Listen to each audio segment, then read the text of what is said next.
This story begins with a girl calling the protagonist Litz, who is her butler, and she is the princess he serves, named Kirik. He bows to indicate that he serves only her, and after this, Kirik tells him that although she had planned to go watch a game today, she has changed her mind and now wants to go for a long horseback ride. Litz, to her surprise, tells her that just as she expected, everything is already prepared for her, which catches her off guard. The princess admits that she wouldn't expect anything less from her star butler and tells him that she feels like riding her mare Catherine today. Litz, for his part, replies that just like her visit, he had already prepared the mare, snapping his fingers so that another of his colleagues would quickly go fetch her. Not only that, he arranged a band and a great selection of food to please Kirik, but she said that she also wanted the escort of a strong noble, to which Lit revealed that he had already contacted several noble families, and some had already responded.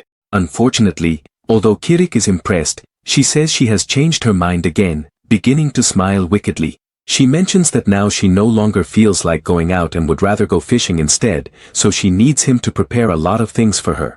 Among other things, she asks him to send letters to the nobles requesting that they not come to her house, and since they are members of the royal family, he must be careful not to offend them, because if that happens, all the responsibility will fall on the protagonist, and the same will happen with the band he hired. Not satisfied with that, she also asks him to review the menu again, since she wants something sweet to go with her cup of tea, along with many other things, to which Litz can do nothing but agree, which pleases Kirik, who tries to think of something else to make his life miserable. However, the protagonist is willing to do whatever it takes if it means pleasing her, since he is her butler and must serve her every wish. Having said this, Litz leaves the room and starts walking quickly down the hallway until he locks himself in another room with a slam. After locking the door, he takes a deep breath and shouts that he can't stand her anymore, releasing all the pent-up frustration he had toward his mistress. He is already fed up with Kirik's senseless whims, since not only are they impossible to fulfill, but she also changes them constantly just to annoy him. Not satisfied with that, if any of those things are impossible or something similar, she cuts his vacation time or his salary. With all this, Litz is already at his limit and plans to leave the mansion right now. The protagonist then starts to think about how many years have passed since he was brought from the orphanage to this mansion to serve someone from the nobility. Back then, he was just a child and it was a normal job. But as time went by, he became Kirik's personal butler, and to make matters worse, she gave him more and more orders as the years went on. At first, it was just about attending to her personally, but eventually, he ended up taking care of practically everything she wanted, from her meals and clothes, to more serious matters like politics, public duties, or even underworld jobs he doesn't even want to talk about. In any case, he sighs at all the years he wasted in a place that never valued him. Moreover, he feels like his body is already at its limit and he wants to give up. No matter how hard he tries, he knows that if he keeps going like this, at this rate he'll end up collapsing to his knees, worn out from exhaustion. That's why he has no choice but to run away.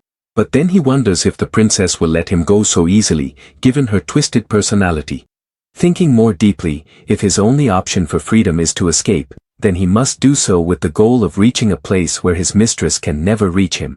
And when he checks a map, he discovers the perfect location to carry out his plan, the Gardeldo Empire.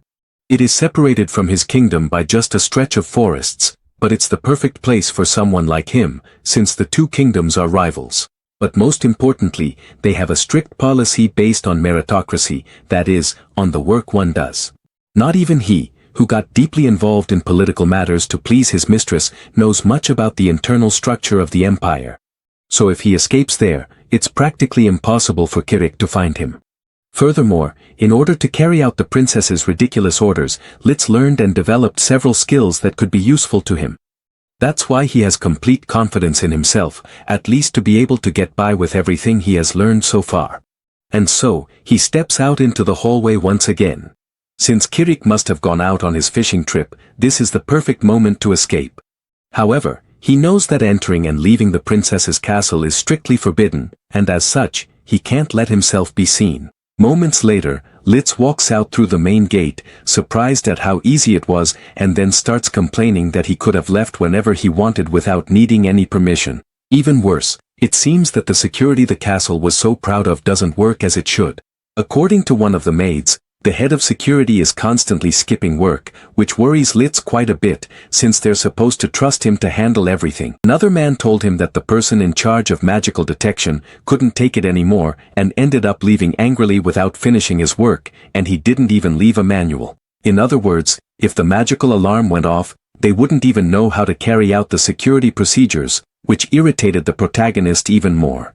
Another one of the guards also told him that the task of patrolling mostly falls to a guy named Beck, who was also in charge of magical detection. In short, this man was responsible for several things and didn't finish any of them. Lilt is surprised to confirm that the security at this place is so poor, but he starts to realize that maybe he was always the one who took care of intruders. This makes him realize something terrible. If he leaves, it's very likely that the castle will collapse in the face of any attack. Just as he turns to go warn about this, he thinks about what the princess would say, that he's irresponsible for not delegating all this to others, and that he should even work harder to protect her. So, after thinking it over twice, Lilt decides that, in any case, he doesn't care what happens to the castle. Thus, he finally leaves the castle heading toward the Empire, and although he has no idea what to expect, he knows it will be much better than continuing to live in Kirika's castle. As he walks toward his new life, he wonders what kind of daily life awaits him. Maybe he'll enjoy being an adventurer and have fun, or he could also try joining the army to defend the empire. In any case, he doesn't know what to expect, and he loves it. That's when we can see a big smile on our hero's face, as it's the first time in many years that he feels happy to see what tomorrow will bring. Whatever it is, he's going after it with excitement, finally freeing himself from the control of his horrible mistress. And so, sometime later, after a long journey, Lilt arrives in Gallister, the capital of the empire. As he walks through the area, he hears a man complaining to a doorman, asking him to give him a hand with a reference, since with one, he'll be able to take the qualification exam for the vocational school without any problems. He also boasts that he's a powerful adventurer named Aben and that he would never lose to any weakling. The doorman, for his part, says that no matter how strong he is, there are rules that must be followed to preserve order. All the while, Lilt watches the scene closely. What catches his attention the most is the vocational school the man mentions, as it seems familiar to him. When he studied the Empire, he discovered that there were several schools one could enroll in, and that graduating from one of their disciplines is the fastest way to start making a name for oneself. In response, Lilt also asks to be given a letter of reference, which causes Aben to complain a bit about who he is and why he's getting in his way. The protagonist knows that he'll probably get into trouble if he reveals his real name, so instead he decides to lie, saying his name is Lilt, and that he came to this country seeking to hone his skills as a warrior.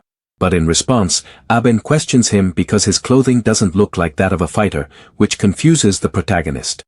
The gatekeeper clarifies that unfortunately, letters of reference aren't something that just anyone can write. Getting into a vocational school isn't something just anyone can achieve, since those people bear the weight of the entire kingdom to protect and guide them. Therefore, a letter of reference can only be given to those with enough talent to deserve it, so that even those who are not citizens of the kingdom can access the academies. That being said, you can assume they are a warrior and an adventurer, so if they want to join the academy, they simply need to give you a detailed list of their feats and achievements. If they have nothing to show you, then it would indeed be very difficult to give them a letter of recommendation. Lilt thinks of one of his many achievements, such as winning a martial arts tournament just to keep his mistress in a good mood. However, although this could be a good option, he can't reveal it, since he's trying to hide his identity from her. While he is thinking about what to do, Aben starts to get irritated, as he feels that the gatekeeper has just insulted them by saying they don't have what it takes to enter the academy. Annoyed, Aben draws his sword, offering to show him what he's made of right here and now. So he suggests to Lilt that they have a little friendly fight, since if both of them are fighters, they can easily prove their skills that way, and proposes that the winner gets to keep the letter. The gatekeeper warns them that that's not how things work, but Lilt ends up accepting. Aben is impressed that someone so small agreed to fight him and warns him that if he wants to back out, he won't bother him. However, Lilt doesn't intend to waste this opportunity and, after taking off his cloak, announces that he'll accept the challenge to find out who is the strongest between the two of them. Moments later, The two head to a clearing in the forest, where the gatekeeper explains that since this is a duel both agreed to, he will serve as the witness, relying on his authority as the gatekeeper of the imperial capital. With that said, Aben readies his sword to begin the fight. He invites him to give it his all, but warns him not to think for even a second that this battle will be easy, as he will defeat him before he even realizes it. Yahello wishes him luck and is impressed by the immense pressure he feels from facing an adventurer. He admits that his opponent's physique is also incredibly strong, and realizes that if he lets his guard down, even for a moment, he will probably regret it. Seeing that the protagonist doesn't make any move, Aben decides to advance himself. Without giving Lilt time to react, Aben unleashes an extremely powerful slash with his sword, which is so fast that it surprises the gatekeeper. However, Aben feels something strange when he finishes his move, as he sees that Yahello narrowly dodged the blow. The adventurer admits that Lilt is much better than he thought, but he realizes that even though he dodged the blow, the shockwave was enough to tear his clothes, so if he's not careful, he could end up getting hurt. What's worse, it doesn't seem like Aben used magic to strengthen his body, which means this is his own brute strength, making him understand what a real adventurer is. And with that said, Aben gets ready to get serious this time. He then starts unleashing extremely fast and powerful sword strikes, which the gatekeeper can barely see, but Yahello dodges them all easily, literally, by a hair's breadth. Aben starts to get impatient, since the protagonist does nothing but move around. That's why he insults him, saying that if all he does is dodge, he won't prove he has any talent. In the middle of the fight, Aben grows desperate because he can't land a hit and charges at him with everything he's got, while Lit remains still. That's when he's able to see the punch and, right before Aben's astonished eyes, he dodges it, disappearing and reappearing at his side, ready to make his move.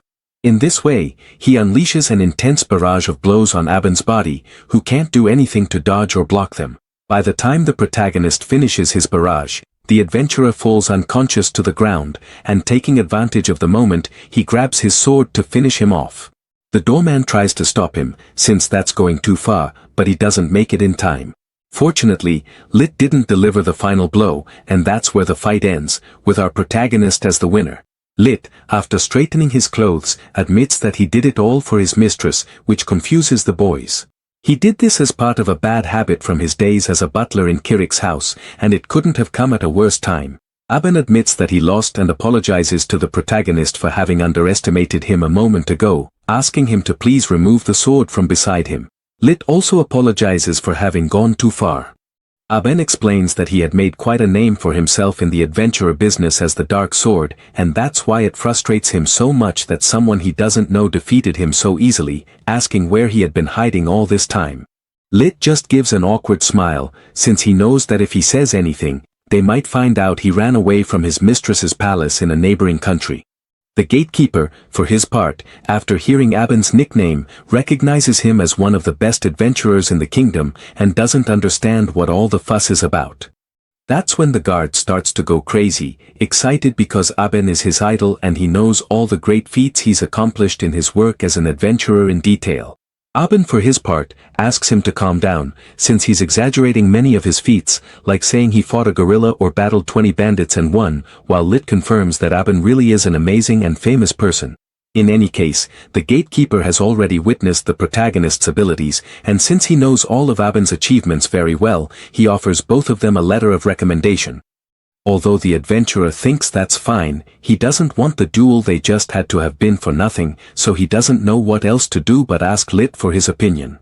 He doesn't mind that both of them receive a letter of recommendation either, since he could clearly sense Aben's power and believes he deserves a letter just as much as he does. The gatekeeper is satisfied with this arrangement and thus promises to recommend them to the Empire's vocational school.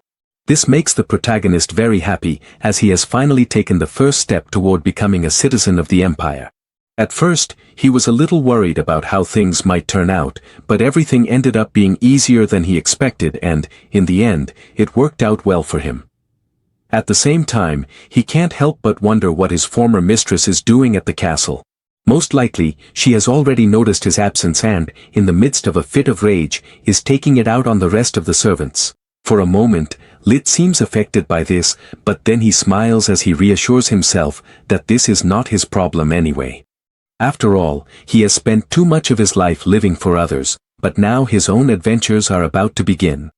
We move to Kirik's mansion, where she is furious, throwing a teacup to the floor, breaking it, and complaining that her servants are completely useless. Filled with rage, she doesn't hesitate to insult them, calling them a bunch of fools who can't do anything right. Then she demands that right now she wants to be served a cup of tea much sweeter than the one they gave her, and she can't understand why no one can do it.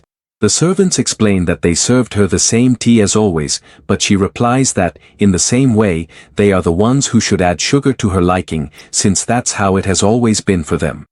The servants look at each other in confusion for a moment and then admit that they have never done such a thing for her, revealing that this detail was something Lit took care of on her own, which takes her by surprise. To make matters worse, this angers her even more, and she orders them to clean up the mess and then prepare her a new cup, setting the servants in motion, who leave her alone. There, she complains again that everyone is useless and can't do anything right. But as she does so, she thinks that the protagonist has only been gone for a few days. Yet in that time, the servants have started doing an increasingly deplorable job, like breaking things or staining her clothes. Furthermore, she claims that they can't even carry out half of the orders she gives them, and that the ones they do manage to complete, they do poorly or end up in disaster. After this, she sighs and confirms that, just as she thought, if Lit isn't with her, everything gets worse. She sits down to relax and complains about how her butler did something so disrespectful as to simply disappear and neglect his duties to attend to her, assuring that when he returns, she will have to punish him very severely.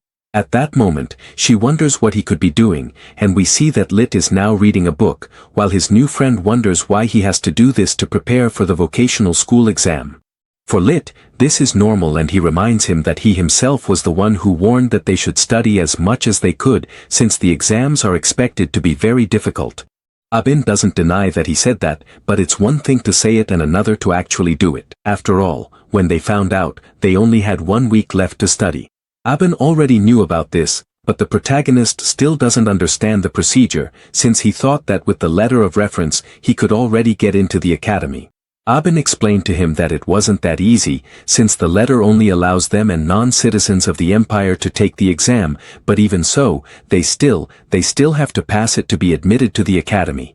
Not only that, but the exam is only held twice a year and consists of 2 parts, one written and one practical, where both knowledge and skills related to the vocation they want to learn are demonstrated. Abin had no doubt that Lead would easily pass the practical part, but the real problem would be the written exam, since he isn't very familiar with the history or affairs of the empire, and that could be an issue.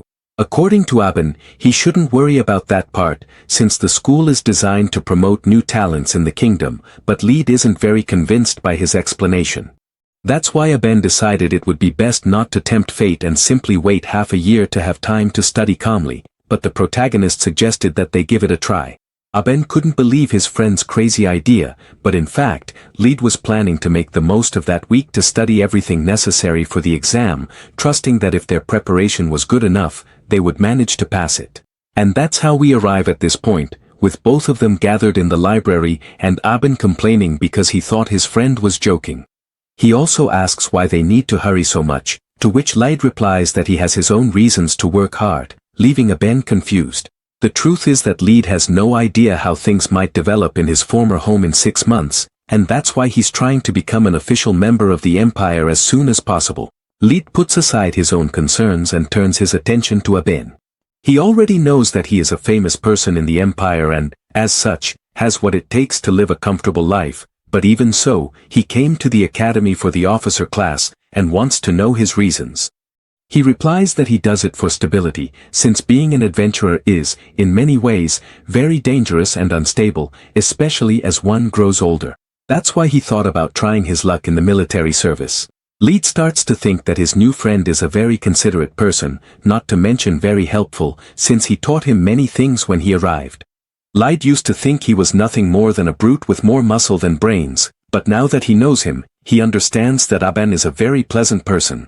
Unfortunately for the protagonist, his face is so easy to read that Abin quickly figures out what he has on his mind.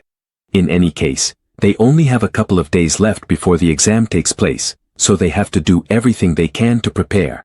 2 days later, we see the entrance to the vocational academy, where the teachers are encouraging the applicants to go take the exams quickly. Among them, Lead sighs, mentioning that this is disappointing, since he was only able to read 2/3 of the books he had prepared, which annoys Aben, who doesn't understand why he's acting like this. Before, he would have thought that reading so many books from the library in a week was impossible, but he ended up witnessing it with his own eyes. Not only that, Lead was able to simply flip through the pages one after another and somehow memorize everything they said almost perfectly. The protagonist continues to sigh in frustration, since he wanted to read all the books in the place before the exam. For Aben, it would be impossible, but if he had 3 more days, Lead would surely manage it. Seeing that his friend is not satisfied, Aben pats him on the back, assuring him that he must already be more than prepared and that he should have a bit more confidence in himself, to which Lead reluctantly agrees. Having said that, upon taking a closer look, they notice that there are far more people than the protagonist expected, and not only are they of different ages, but also from various social classes and even different races. Aben explains to him that this is how things work here, since the empire is based on meritocracy, they value results more than those who deliver them. That's why anyone can sign up for the exams, from the youngest to the oldest, and of course, from the poorest to the richest. And right at that moment, we see a luxurious carriage arriving on the scene, impressing everyone present. A woman steps out of the vehicle, whom Aben recognizes as a member of the imperial family, which makes him somewhat uneasy, and he wonders what is happening this time with the exam. The crowd quickly recognizes her as the second princess, named Melila, who enchants everyone who sees her due to her great beauty. Lead watches her very closely, recognizing that she is indeed a member of royalty, as she walks with elegance and displays a demeanor that only the powerful possess. In fact, thinking about his past, Lead remembers that although Kirik did not have the same level of elegance, he did have his own style. After all, it didn't matter, she was still a member of the royal family. This makes him think that if his former mistress had been just as pleasant, it wouldn't have been a problem for him to stay by her side until the end. When he realizes what he's thinking, the protagonist scolds himself for having such thoughts, since he should leave them buried in the past. As he does so, someone begins to raise their voice and walk toward the crowd. He mentions that he expected there would just be a bunch of people crowded together, but he really didn't expect someone from the imperial family to put on a show like this. The man in question is a noble named Badra, from a highly esteemed family among the aristocrats, who greets the princess very politely. His followers quickly clear the way for him, pushing people aside so he can approach Melila. Meanwhile, Lead watches this with disgust, since this is the kind of person, not just noble, he generally doesn't want to have around to avoid getting into trouble. At the same time, his men continue to insult and belittle the crowd as they forcibly move them out of the way, since their lord is much more important than they are when it comes to greeting the princess. In the midst of this, some people stumble, causing a girl to fall on top of Badra. After this unfortunate accident, she tries to apologize for it, but we see that she has ruined Badra's clothes, provoking the anger of his followers, who assure her that she won't get away unscathed. Our heroes watch everything from a distance, thinking that a disaster could happen at any moment. Litz is convinced that, given Badra's bad mood, things will most likely end badly. He calls the girl over and points his wand at her, demanding that she compensate him for what she just did. Aben becomes alert, since the guy pulled out a wand to threaten a girl. Badra questions her about how she is going to pay for what she just did, since the outfit she's wearing is much more expensive than anything someone like her could even imagine. But even so, a poor person like her dared to stain it. The noble servants start complaining that someone like her should never even dare to look at nobles like them. To Litz, Badra's clothes don't look that expensive, but she understands that the guy is simply upset and, to make matters worse, he seems ready to cast a spell at any moment. So if she doesn't act properly, it's very likely that the situation will get even worse. Meanwhile, the girl says nothing except that she's very sorry. However, in the next moment, she throws it back at him, saying that those clothes aren't even half as expensive as Badra claims, and asks why he's making such a fuss about it. This makes the nobleman even angrier with her, and he fires his magic without thinking, forcing her to compensate him with her life. The two friends rush at full speed to protect the girl, but even though Badra's spell isn't that powerful, it's still too fast, which makes Litz question whether they'll make it in time. But just before the attack reaches the girl, her eyes change, generating such an aura that both Litz and Badra sense a shift. A barrier forms in front of the attack and deflects it around, passing by Litz and Aben. The protagonist doesn't understand what just happened, but then realizes that if he doesn't act quickly, the projectiles could end up hurting someone else. The crowd watches in fear as Badra's attack speeds toward a very sensitive area, and even his own men are frightened, since it's heading straight for the princess. Those nearby try to warn her, but she isn't able to react in time. The only one who manages to do so is the protagonist, who has a vision of his former mistress, so he runs toward the magical projectiles, displaying unusual agility and determination, while imagining that it is Kirik who is in danger. Fortunately, he manages to arrive in time to strike and stop the attack, saving the princess and surprising everyone. However, the momentum causes him to stagger backward, but by using a small spell, he manages to stay on his feet, and after straightening his outfit, he switches to his butler mode, apologizing to the princess for the commotion and wishing her well. Such a sight leaves the princess very dazzled, and cheers soon erupt, since no one was able to see how the protagonist moved. But since he stopped a super-fast attack that was heading straight for the princess, people start celebrating that he saved her. Meanwhile, Aben can't believe that his friend managed to arrive in time to stop the projectiles. And Badra doesn't seem very happy either. For her part, Litz realizes what happened and wonders what the heck he's doing. After all, when he heard the word, princess, his body started moving automatically, as if everything he did during his service to Kirik had now been ingrained in his muscle memory. He had thought he left all that behind when he escaped from the kingdom. But it seems that old habits are hard to break. For her part, the princess calls his attention, and it's just then that Litz reacts and gets nervous because he spoke to her so naturally. She notices that she made him nervous, so she assures him that there's no need to be, since she doesn't intend to do anything to him. In fact, she was planning to properly thank him for saving her, which takes Litz by surprise.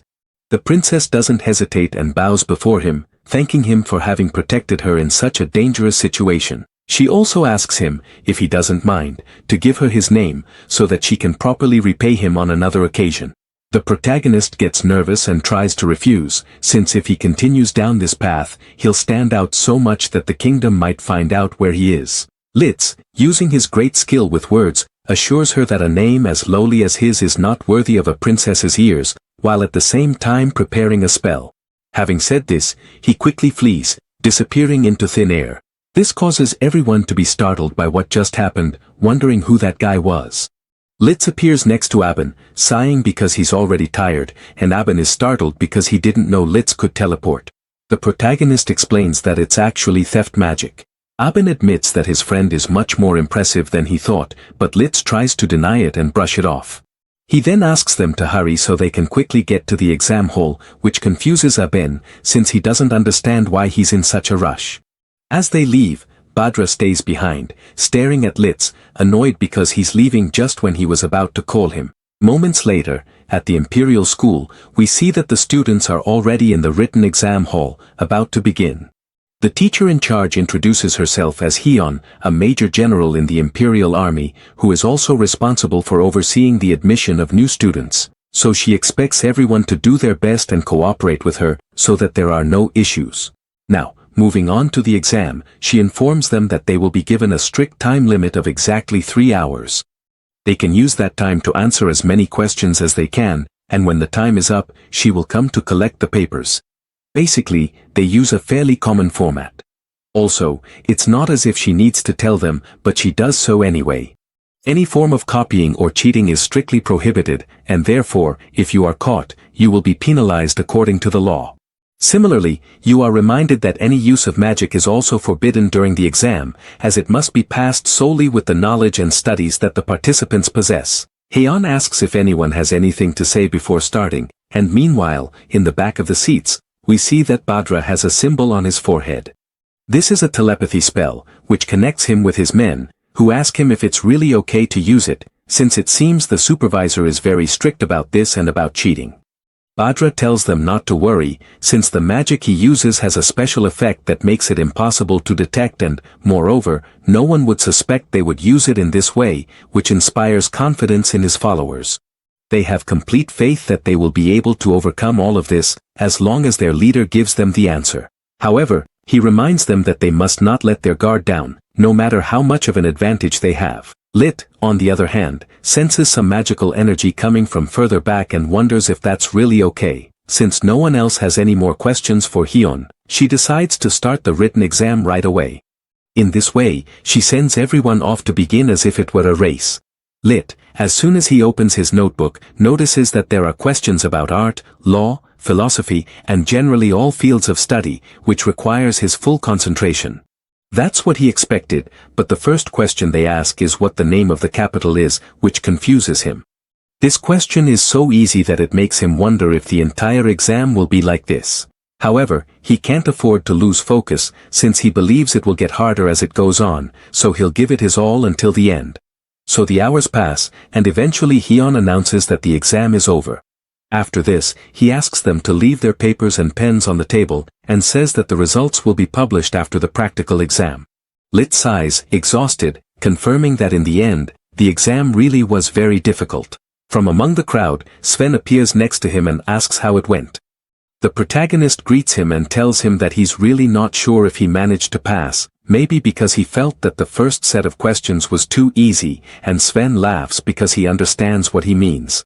Lit also mentions that the last question was quite complex for him, since it was a simulation of a military battle, so they were probably expecting them to answer using tactics from recent skirmishes. When he turns to look at his friend, he notices that Sven is staring at him in shock, which scares him even more. At first, he can't understand it, but then he asks Lit if he tried to solve all the questions at once. He did, since he believed that was the purpose of any exam. Sven explains to him that this doesn't apply here, since usually just attempting half of the questions is enough to pass. Sven tells him that the exam only requires solving a third of the 400 questions, and that if someone manages even double that, they can be considered a prodigy. What surprises him most is that among the hundreds of books the protagonist read, he didn't see a single one that talked about how the exam works. When he thinks about it, he realizes that he left those kinds of books for last, since he wanted to prioritize what he needed to pass the exam, which surprises his friend even more. And Sven can only sigh at Lit's great ability. Then, he encourages him for what's coming next, since knowing him, the practical exam surely won't give him any trouble. While they're talking, someone approaches them, and before Lit can wish his friend good luck, they see that the person who came to see them is General Hyun, which surprises Sven. She apologizes for showing up unexpectedly, but she needs to ask the protagonist something right now. He becomes uneasy, and she asks him if everything he did on the exam was really his own work. The boys get nervous, but she explains that she is extremely impressed, since Lit not only managed to answer all the questions, but also got every single one of them correct, leaving Sven even more astonished. What impressed her the most was that Lit managed to answer the last question, since not even she would have been able to give a better answer, and she doesn't think there are many people who could offer a solution equal to or better than the one Lit gave. That's why she doubts whether he really answered all the questions on his own, since the exam is far too difficult for that to be the case. Because of all this, she asks the protagonist to cooperate with her, since she needs to confirm that he didn't use any magic or tricks during the exam. This puts both friends on alert, because if they want to confirm that he didn't use magic, it means he's being suspected of cheating. This worries Sven a lot, because even though Lit answered all the questions correctly, that very brilliance is now working against him. The worst part is that it's very difficult to prove he wasn't using magic, so even if they ask him, he has no way to defend himself.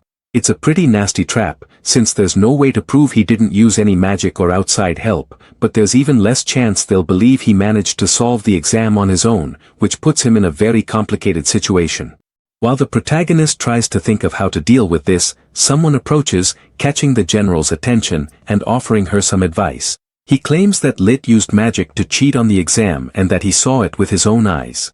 Hyun questions whether that's true, and Sven becomes worried when he sees that those who have come forward are Badra and his men, who are acting as witnesses to the crime. Sven gets upset because they're calling his friend a fraud and questions whether they're really going to stick with that decision. Badra doesn't hesitate, and assures them that both he and his companions witnessed Lit cheating, insisting that he is not lying at all. The protagonist gets annoyed upon seeing that things have just become even more complicated. Sven gets upset and jumps in to defend his friend, but the general stops him and asks him to explain his version of events to prove that Lit's cheated. Badra uses the general's previous argument, stating that the exam is too difficult to be solved completely, especially with all the answers correct. So the only possible answer is that Litz cheated or used magic. Aben explains that it wasn't like that, but rather that his friend is someone very talented. Hearn, on the other hand, understands Badra's point of view, since the exam is designed so that it can't be completely solved, and having answered everything correctly makes it even more suspicious. However, she explains that it's not impossible for that to happen, taking the protagonist and the others by surprise. It's true that answering everything correctly is a very rare case, but it's not without precedent. Among the majority of those who have taken the exam throughout history, a few have been able to answer everything correctly, and they have become legends in the history of the empire. Naturally, no one would expect to see such individuals again, but denying the existence of these geniuses just because they are rare is far too premature. Hearn also points out to Badra that he previously invoked his family's name to testify and questions whether he doesn't want to retract what he said. The noble, somewhat nervous, stands his ground, which forces Hearn to maintain her suspicions about the protagonist, and that's why she asks him to please accompany her for further investigation. In response to this, Litz gets a little annoyed, since he will have to take another test to prove he didn't cheat, and although it's bothersome, he prefers it over dealing with more problems. Just at that moment, someone enters and asks them to wait. Everyone turns around, surprised to see that it is Princess Melilla. She introduces herself with elegance and asks to be allowed to join the conversation. Hearn, although she is nervous at first, accepts her proposal, understanding what it is about. She vouches for Litz's innocence in the name of her family, which shocks him and everyone else, especially Badra, who gets very upset. Feeling uneasy, he asks her to wait a moment and explain herself, but Melilla looks at him with very cold eyes, making him even more nervous and asking if something is bothering him, but he denies it. Instead, she introduces herself by her noble family name and swears that she saw Litz cheating using magic. The princess mentions that she had already heard about it, which confuses him even more. Seeing that he is getting very anxious, Hearn keeps him in place so he can calm down and let the princess explain her point of view. However, he continues to resist. Melilla tells him that it's something very simple. She simply discovered that it was Badra himself who was cheating, thanks to the magic in his eyes, which leaves everyone in the room astonished. Hearn explains to everyone that the princess is very skilled at handling magic, and as recognition of her excellence, she was chosen to be the inspector for this exam. Therefore, she was infiltrated among the students with the purpose of watching them and checking if they were cheating in any way. Continuing with her explanation, the princess reveals that any member of a noble family who has demonstrated extraordinary abilities does not have to take the exam. This leads the princess to think that, although she came to do so, Badra never suspected anything, and she accuses him of having seen her as incompetent, making him even more uneasy. He keeps trying to defend himself and asks her if she might have mistaken him for someone else. The princess denies it, since her own powers are perfect for detecting the kind of cheating he committed. Badra then thinks that the detection spell might have failed, so she offers to test it right now, but she doesn't believe the result will change no matter what he does, pushing Badra to his limit. The princess is tired of seeing him deny what is obvious and accuses him and his men of having cheated during the exam, warning them that their results will be revoked and, of course, disqualified, which relieves our heroes. Badra's men start to panic, asking him what they should do now. He starts to lose his patience until he eventually reaches his limit and shouts that it makes no sense for him to be disqualified over false accusations. He calls the protagonist a cheater, since he doesn't believe he could have passed the exam perfectly, and hates that he's cooperating with others to dishonor him. Because of all this, he has no other choice and starts boasting that he will show everyone his true power and, along with that, prove his innocence, which confuses Melilla, since even she doesn't know what he has in mind. With that, he challenges the protagonist to a duel, shocking everyone present. Even Badra's companions start to worry, but he has no intention of backing down now. No matter what he has to do, he will make sure the charges against him are dropped. And while silence reigns in the room, the protagonist nervously wonders how things escalated so quickly. Here, it is explained to us that a duel is a form of competition used to resolve conflicts between noble families, in which both sides fight for their desires and the reputation of their family. In essence, it's just a test of combat skill, since in a country as militarized as the Empire, only the strongest are meant to prevail. Or at least that's what the protagonist knows, since that's all he studied in the books he found. Melila explains to him that there's a good reason he only found it in a history book. It turns out that public duels haven't been a common practice for years, since fights started to be fixed or held for more dubious reasons, whether for gambling, personal interests, or simply corruption. This led to the creation of new laws to regulate them, and as a result, the practice began to fade away. Furthermore, dueling is something that is usually only practiced among nobles. Therefore, the princess points out that challenging the protagonist, who is not part of the nobility, amounts to a proposal that is far too ridiculous for anyone, and as such, shouldn't even be possible. That's why, even though she understands Badra's desperation, she tries to stop him from continuing, but he doesn't care at all. Filled with anger, he states that the story doesn't matter, only the consent of both parties to carry out the confrontation. Having said that, the problem is between him and Light, whom he looks at with contempt, while the protagonist remains silent, watching him and waiting for anything that might happen. Badra challenges him to a duel once again, promising that if he manages to defeat him, he will withdraw all the accusations he made against him and admit that he was wrong. However, if he wins, he will have to admit to all his misdeeds and leave the country. Such a thing surprises the instructors and worries Ven, since it is too risky, given that the protagonist is the one with the most to lose if he is defeated. But against all odds, Light accepts these unfair conditions. Everyone turns to look at him, confused, to which Light once again announces that he accepts the duel. Ven is the first to jump up and protest, since this is not a matter to be taken lightly in the Empire.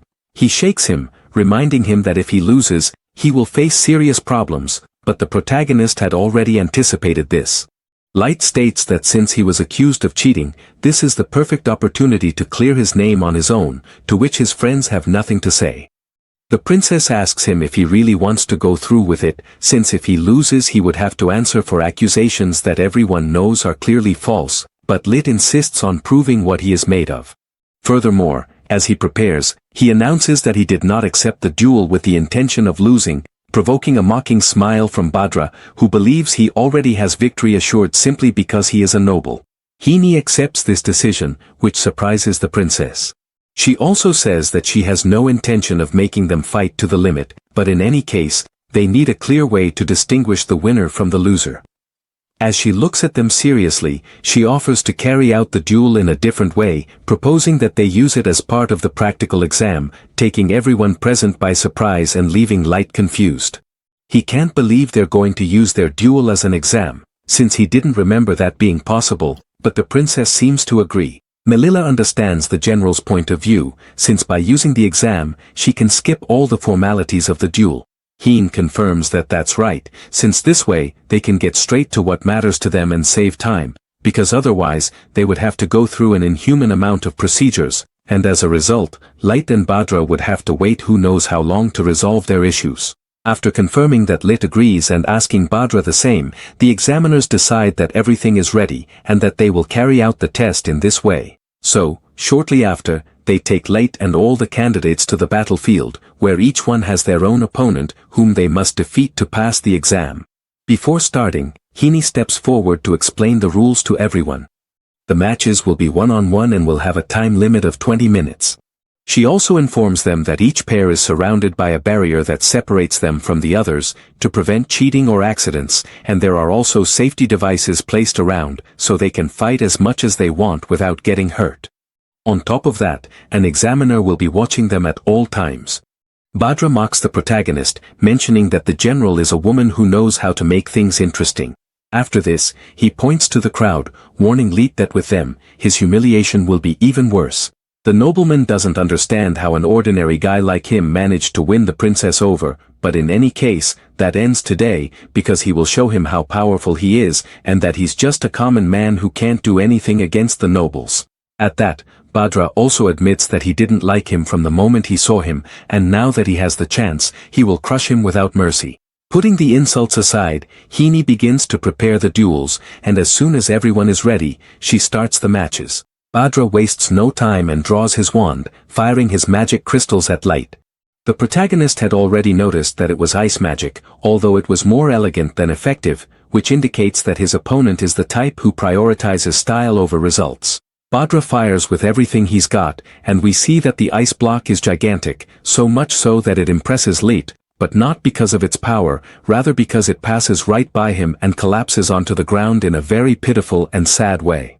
Both rivals remain silent after this failure, until Badra, in an attempt to save his pride, admits that Lat has dodging skills and that he greatly underestimated him when he said earlier that he didn't belong in the academy. In reality, though, Lit just stood still in his place and now doesn't know what to do about it, since the mere idea of facing his opponent is already uncomfortable. Badra doesn't give up and summons even more ice projectiles, warning that he's just getting started, while Lit waits for them just like before. Unfortunately, none of the attacks hit him, and once again they miss by a lot. Faced with this, neither of the two fighters knows how to react, since the situation is simply too pitiful for either of them to say anything about it. Once again, Badra makes excuses, saying that somehow Lit managed to dodge his attacks and admits he was wrong to judge him earlier, but the protagonist didn't move at all, which makes him feel even more uncomfortable. Continuing with his complaints, Badra boasts that he still hasn't used all his power, and accuses Lit of being so scared that he can't even move, claiming that his legs must be shaking, and that's why he hasn't made any move to attack him yet. After this, he explains to him that the difference in their powers is so great that he'll even show him mercy and let him go if he surrenders now, although both of them know that this is just a way for him to save his pride as a fighter, since none of his spells hit the mark. For his part, the protagonist can do nothing but sigh in disappointment, which angers Badra when he sees that he looks more bored than ready to fight. The noble decides to go all out to end this once and for all, and in doing so, unleashes his secret technique, summoning an extremely powerful ice lotus. While this is happening, Hearn tells the protagonist that it's enough and he can finish it all now, to which Lit just stares at him, while Badra charges his attack with the last of his strength. Just as he is about to cast his spell, Lit appears behind him and strikes him on the back of the neck. After this, Badra falls to the ground and his servants stop to watch in shock. Hearn sighs out of boredom and announces that the undisputed winner is the protagonist, also confirming that he has passed the practical exam. She would congratulate him for winning, but the truth is she never doubted he would succeed easily. She also explains that depending on the result, both participants could pass, but even so, this time Badra did so poorly that he failed the exam. Having said that, she apologizes to the protagonist for her attitude and, in recognition of his victory in the duel, acknowledges his innocence. Meanwhile, Avengira watches everything while fighting against Badra's partner and is glad to see that his friend finished his match well, which motivates him to do the same. So, he gets ready to get serious, giving his opponent a sinister smile. Now, his rival realizes he's about to get completely beaten, and at the same time, the girl from before begins to radiate her powerful aura, winning her fight as well. Meanwhile, we move to Kirik's mansion, where one of her servants informs her that the agents they sent obtained good results in their investigation. The princess, upon hearing this, feels pleased and, after dismissing the servant, smiles with satisfaction as she has finally managed to find Lit. We go back to 10 years ago, when Kirik and Lit were children. One day, she went to an orphanage for a charity visit with her family, where Lit was working, helping a woman he called grandmother with the laundry. She thanked him for his acts of goodwill, and while Lit went off to fulfill the rest of his duties, Kirik's old butler at the time acknowledged that the protagonist was a very good person, since, despite being just a child, he always stopped to help them with the household chores. At that moment, he and the protagonist's grandmother began to talk about how good it was to have him around, since he had done his chores so well that even the maid started to feel like his assistant. There, the old woman reveals that Lit not only took care of the laundry, but also the food, watering the plants, and even putting the other children to bed. The owner of the orphanage, worried, asked her if she wasn't giving him too much responsibility, until he tried the tea that Lit had prepared and was pleased. Without realizing it, Kirik was passing by them, and, irritated by the noise, decided to escape to the bathroom. On her way, she ran into Lit, who was putting the dishes away in the cupboard, and it caught her attention. Recognizing her as the princess, the protagonist asked if she wanted him to accompany her, since he saw that she was very alone. Kirik refused to spend time together, since she just wanted to clear her head for a moment from the meetings, as she had to return soon anyway. While they were talking, she stared at him for a moment, to which Lit had no idea how to react. He quickly realized what was happening and apologized for ending up so dirty, since according to him, he was cleaning up the mess in the kitchen, which confused Kirik. Intrigued, she decided to ask him something. Why did he do all the work by himself, which took him by surprise? She thought that maybe someone was bothering him or blackmailing him to force him to do all this, or maybe he was trying to act nice to get on someone's good side at the orphanage. But while the princess was coming up with dozens of reasons why a normal person would do all this, Lit nervously stopped her to clarify that she was mistaken. Lit, a bit anxious because of so many strange theories, explained to her that it wasn't at all like she thought, so she didn't need to worry about him. He then stated that he wasn't being bothered by anyone, nor was he trying to win anyone's favor at the orphanage. With an innocent smile, he explained that he simply likes to do what he can, because when someone thanks him for doing a good job, it feels really good, and he asks the princess if she doesn't feel the same way. Unfortunately for the young protagonist, she didn't agree with him. According to her, doing one's best was the job of the maids, and if she didn't have that responsibility, then she simply wouldn't do it, which made Lit uncomfortable. Lit tried to defend his point by explaining that someone had to do it anyway, otherwise problems could arise. For Kirik, that didn't matter, as long as it wasn't her, preferring to leave the responsibility to the adults. She thought that, in any case, educating them and teaching them to be one of them was their job, all while those very adults were desperately searching for her all over the place. Moreover, she began to question and suspect that, as a child, the adults were leaving all the work to her, starting to think that something bad was happening in the orphanage. Meanwhile, Lit was looking at her with eyes shining with excitement, to which Kirik didn't know how to react at that moment. He began to gush about his admiration for her, impressed that important people could also think so deeply. But the princess, annoyed by his attitude, ordered him to stay away. It was then that the young protagonist realized he was going too far and hurried to move away. At that moment, he didn't know how to express himself, so he apologized, while Kirik still looked at him, annoyed. Lit, returning to the main topic, explained that he didn't know how to answer her questions, since they didn't exactly come from ideas of responsibility or duty, which left the princess even more confused, until he told her something that left her stunned. According to Light, someone once told him to just be a good person, and that's all that has motivated him to be the way he is. At that moment, the protagonist remembered when he was younger and someone would wipe away his tears, asking him to be considerate of others, because if he made others happy, happiness would come to him as well at some point. Little Lead explained that he didn't remember who told him those words, since he forgot a long time ago, but somehow he never forgot the message they wanted to give him. That's why he always tried to do his best, whether it was in the orphanage or outside of it. Kirik could only watch him, amazed that someone could reach such a level of kindness and purity, and she lets us know that she understood those words, but at the same time, she didn't. While the protagonist explained everything to her with joy, she, despite understanding what he wanted to say, was unable to grasp the true message they were trying to convey. Not only that, she even came to think to herself that the protagonist was someone pitiful and childish just for believing in the words of someone he doesn't even remember.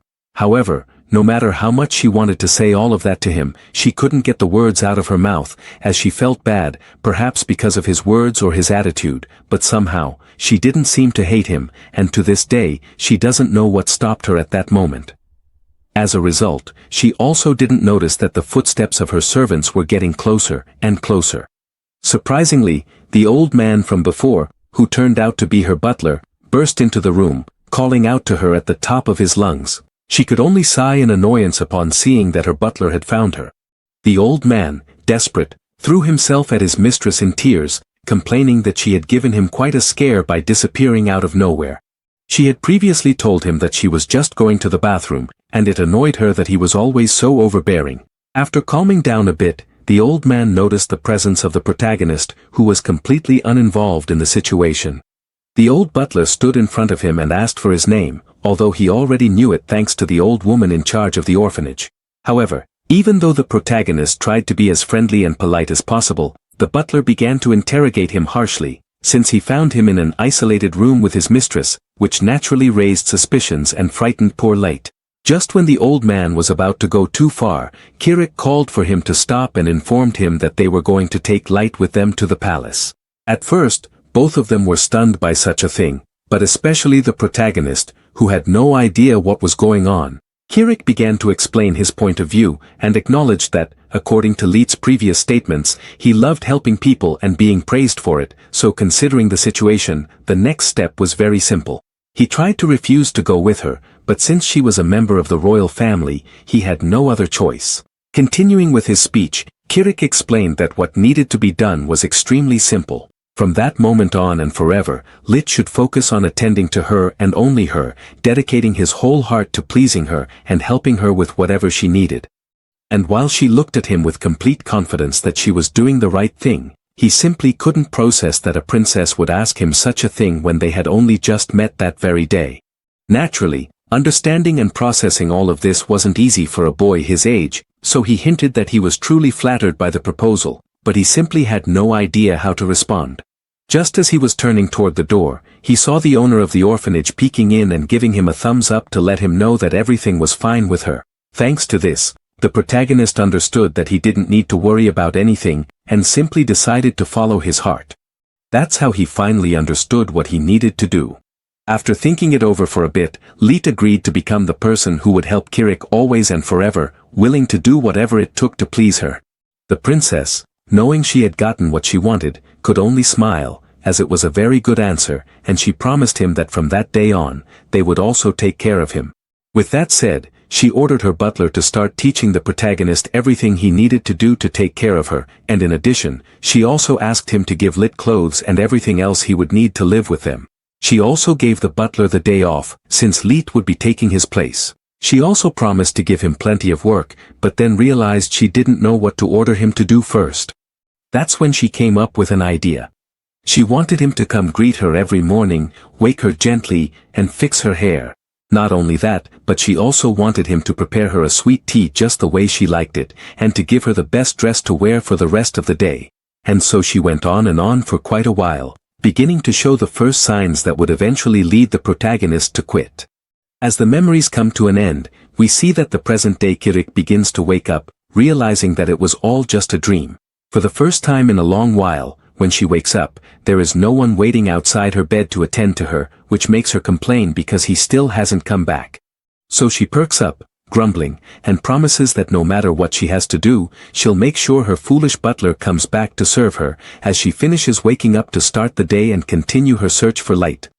Now we move on to the protagonist, who has just woken up in his room, seeing that it's already morning. There he meets his friend Aben, who has also just gotten up, which surprises the protagonist. Aben understands that he surprised him, since he doesn't seem like the type to get up in the morning, to which Lit gets nervous at being found out, because as he says, he didn't expect him to get up. Aben explains to him that he's not the first to think that, but tells him that he got into the habit of waking up early, thanks to his previous job as an adventurer. But what he didn't expect was to see Lit wake up early. He explains that it was because of a dream he had.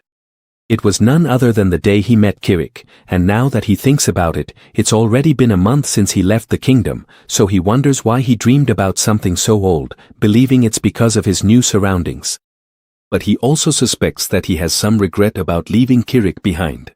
His friend notices that he has a rather troubled expression on his face, so he tosses him his uniform, reminding him that today is the start of officer classes, and it seems the protagonist had completely forgotten. Lit sighs because he's right, but at the same time, he's grateful to have such a good friend. So he proceeds to put on his uniform with elegance and claims that he actually didn't forget, and that he never could, since his life is finally beginning today. Aben thinks he's being a bit dramatic with that, but he understands what he means, since in a way, they really are starting a new life. And so, the two friends head out, already dressed and prepared, ready to give their best at the academy. Moments later, we see them arriving at their seats, where someone calls out to the protagonist. To the surprise of both, it turns out to be Princess Melilla, who mentions that it's been a while since they last saw each other, or at least, that's what she would say, if it weren't for the fact that they had the chance to see each other quite often in the previous days, when he was bringing some documents to her office. Lit apologizes for having bothered her so much and then asks what she is doing at the academy, especially since she is wearing the class uniform. She asks if he's surprised, to which Lit replies that he is, since it would be strange not to be. The protagonist explains that he is always afraid of running into her in any context, and even more so in a place like his classroom. That's why for him and for anyone else, seeing her wearing the uniform would be quite shocking, although this doesn't seem to bother Melilla. The princess completely understands how he thinks, but she reveals that she didn't come to the school without a reason. She reminds him that the academy is very close to the border, since it specializes in producing soldiers for the army. Moreover, as is well known, they are at war with the southern country, so sooner or later she will end up involved in the conflict anyway. That's why she studies here for tactical reasons, since if she wants to learn about war, the academy is the best option. The protagonist understands, though somewhat nervously, what she means, but what worries him most is that Melilla seems to have him within her range to talk, and it doesn't help that her sense of personal space is so poor. When Lit starts to recall everything that has happened so far between him and the princess, he understands why she acts that way with him, although most of it was Badra's fault. However, what he still doesn't understand is why Melilla doesn't treat him badly. It is then that he starts to think that maybe this isn't such a bad thing, since he could take advantage of her good attitude, letting her be the one who stands out most in the room, while he easily goes unnoticed. After this, he thinks that ever since he arrived in the Empire, one bad thing after another has happened to him, and he hopes that will change soon, since he wants to live a peaceful life, far away from Kirik. While he's complaining about all this in his mind, Lit doesn't realize that someone is calling him. It is then that he regains awareness and turns to look, only to find the princess's face just a few centimeters from his own, which leaves him in shock from the surprise. In response, Lit jumps back in fright, not understanding why she was practically on top of him. The princess complains and scolds him for not listening to her and for calling her by her name, which confuses the protagonist even more.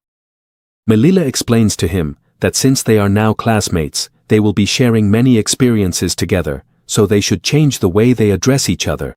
It is then that she takes the opportunity to suggest that he become her close friend and call her by her first name, something that Lit simply cannot do, refusing with a look of total discomfort. Annoyed, Melilla asks Aben what he thinks, but he agrees with his friend.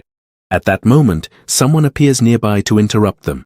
The boy in question is a noble, who bows as soon as he meets the princess. She offers him her hand to kiss, but says nothing and acts coldly throughout the whole process. After this, the noble proceeds to introduce himself, stating that it is a true honor to meet the princess. The boy in question is named Hick and is a member of the Karum family, from the frontier, and with all due respect, he says he is very happy to have her as one of his classmates. Melilla, maintaining her polite princess demeanor, replies courteously that it is also a pleasure to meet him and to be classmates. Aben, for his part, watches the scene and mentions to the protagonist that Hick's greeting was so smooth and courteous that it is very different from when Badra introduced himself to the princess, so much so that it gives him chills. Lit, meanwhile, upon seeing Hick, wonders where he has heard his last name before, as it sounds familiar to him. When the two lock eyes, Hick looks at the protagonist with fury, causing him to step back in fright without knowing what's going on. At first, Lit thinks it was just his imagination, but as time goes by, he realizes that's not the case and that, for some reason, Hick keeps staring at him intensely and with hostility. Putting that aside and everything else, Lit begins to calmly think about the situation he's in. Even though he hasn't done anything, he can guess why Gik is looking at him with such fury, and turns to the princess, suspecting that it's all because of her. Lit thinks that Gik hates him because someone like him, who isn't even a noble, is spending time with the princess, something that should be very difficult for anyone, even a high-ranking noble. Because of this, he understands that Gik might be envious or something like that.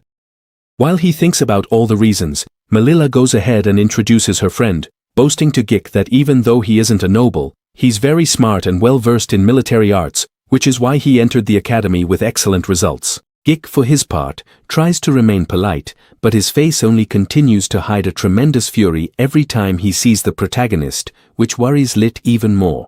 The worst part is that Lit notices the princess doesn't seem to realize the tense atmosphere in the conversation, so she keeps talking about him as if nothing is wrong.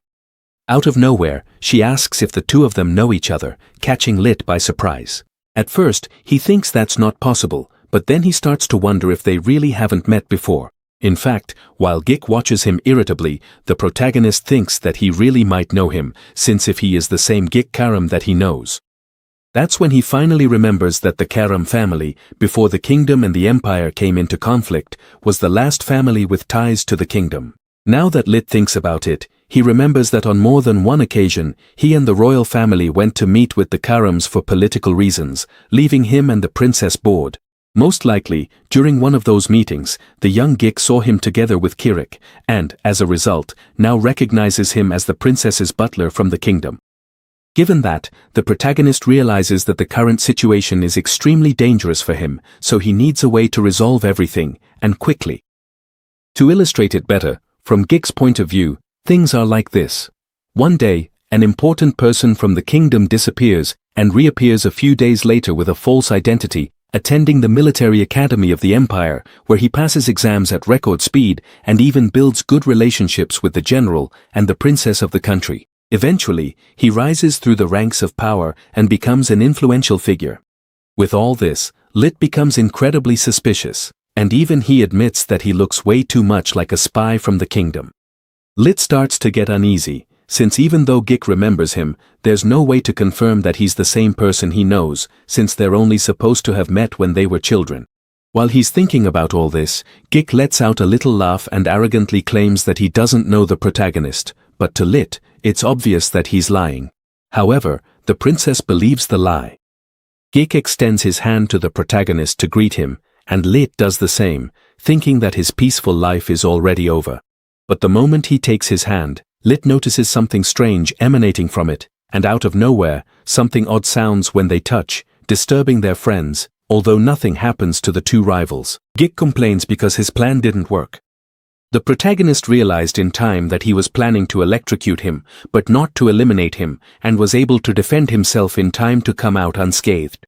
Lit thinks that most likely Gik wanted to test him to confirm if he is a spy from the kingdom. In any case, the most important thing now is to keep an eye on him, since if he doesn't, his peaceful life could be affected. After this, Gik proceeds to leave, but Aben stops him by grabbing his shoulder. Aben asks him about what just happened, since he managed to hear something strange when they were holding hands with his friend.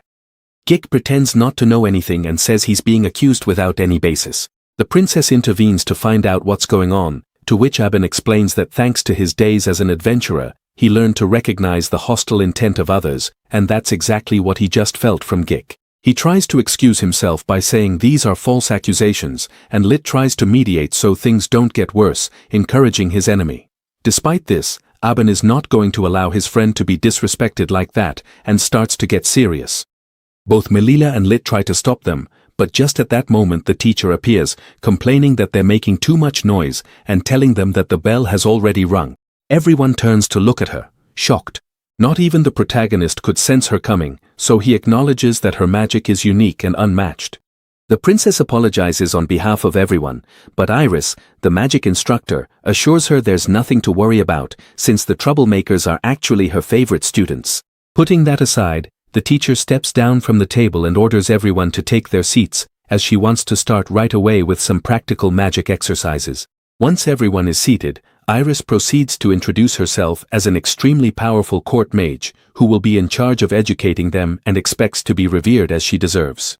But when no one reacts, she goes ahead and starts the day's lessons. She begins by explaining that the goal of the classes is simply for them to use their magic non-stop until they can't anymore. The idea is for them to get used to it in the same way they move their bodies without thinking. Also, they shouldn't worry, since everyone who couldn't use magic properly was already eliminated during the exam, which reminds the kids of Badra and his terrible use of magic. Iris knows that some passed the exam not because of their magical power, but because of their physical strength. But there is a minority who are good at magic, so with that in mind, she proceeds to test their abilities. But before anything else, she will show them the tools they will be using, which unsettles the protagonist, while she smiles wickedly, and striking her staff against the ground, summons everything. A stone appears in front of each student, leaving them confused. Iris explains that they are magic stones, but that they are imbued with her concentrated magical power. She also explains that the outer layer is an insulator that protects her magic, similar to an eggshell. If the magic of others comes into contact with the core, it will start to glow. But they can't just hit it at random, because if they do, the stone will swing away from them.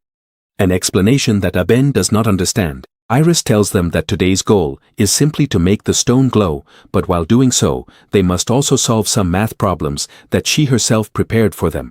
With that said, she hands out the notebooks to everyone, but the protagonist feels nervous about whatever is coming next. When he looks at the teacher, she smiles at everyone warmly, but that doesn't reassure Lit, since the books she prepared seem far too suspicious, and he thinks something is wrong. The teacher explains to them that the math exercises aren't a big deal, and the point isn't to solve them all, but rather to keep their focus on their magic stone for as long as possible. Some find it harder than others, but what Iris wants is for them to get used to using magic until she says so, and if they can't keep it up, she'll punish them. With that, the practice begins, and Lit opens his notebook determinedly, only to find something unexpected inside. The protagonist gets a little irritated, but in a way, he already saw it coming, since in the entrance exam the first question was also unexpected. After calming down, he notices that some people around him were already expecting something like this, so he doesn't think anyone else but him will lose focus so quickly. Until he looks at Aben next to him, who has the same surprised expression as he does. Aben complains to the protagonist for not reacting as much as he should have. And while they're arguing, the teacher tells them to be quiet, mocking them for already losing their composure. Aben admits that it's true, but also questions whether it was okay to use an inappropriate image of Heen for this. Iris tells them that she got permission from her after explaining it was for one of her assignments, to which Heen volunteered to be the model, although it still sounds rather questionable. Jokes aside, Iris reminds him that he lost his concentration and therefore must suffer a penalty. At that moment, Aben's stone starts to tremble, and Hick, along with the others, ask what will happen, to which Iris reassures them by explaining that it won't do them any harm, but the effect will depend on the magic stone system. Since they must continuously infuse it with magic, the energy balances with theirs, but if they lose that balance, the energy will attack them. Aben is the first to experience it, receiving a flash from the magic stone right in his face. Lit, after the explosion, tries to see if his friend is okay. Unfortunately for him, Aben ends up in an unexpected situation, a scene before which everyone present doesn't know how to react. Aben asks what happened, to which Iris tells him to step aside and then warns that this is just one of many penalties, so she recommends they not lose focus. Hearing such a thing starts to scare everyone and makes them realize that she is completely crazy. Not satisfied with what she just did, the teacher tells them that the tests are still ongoing and therefore they can't get distracted. Lit starts to think that he misjudged her, since these tests are more difficult than he thought. And to top it off, Iris reminds them that they will fail if she doesn't see them trying to solve the exercises in their notebooks, threatening to penalize anyone who doesn't solve anything. In this way, the students begin to suffer the effects of the penalty.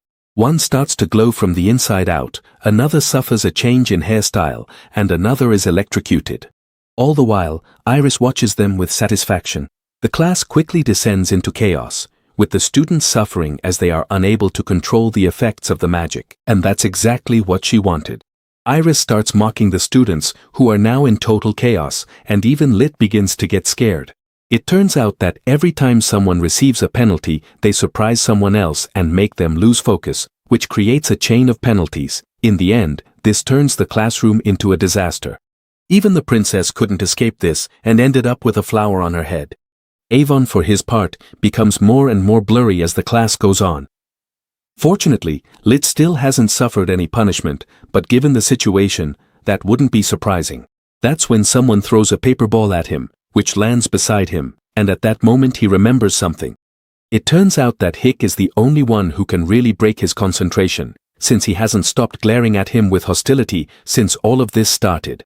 Hick doesn't stop staring at him angrily, but this starts to irritate the protagonist, since he's been like that since the beginning of class. The good thing is that Litz is used to multitasking, but he's curious to see how his rival is doing. When he looks at his sheet, he discovers that it's still blank. Faced with this, Litz is shocked, since Hick is willing to risk his grades just to bother him. Hick signals for him to read the paper he threw, and although Litz wants to ignore him, he knows he can't. However, when he opens it, he finds a shared thought magic seal, the same one Badra used during the entrance exams to cheat. The protagonist is already at his limit for ignoring him, so he decides to try talking to him. Once he imprints the symbol on his face, Hick tells him that he has many questions for him, but also calls him by his real name and asks why he is at the academy. Hick throws it in his face that he should be a real butler and suspects that he has come to the Empire under a false identity, looking at him with even more annoyance than before.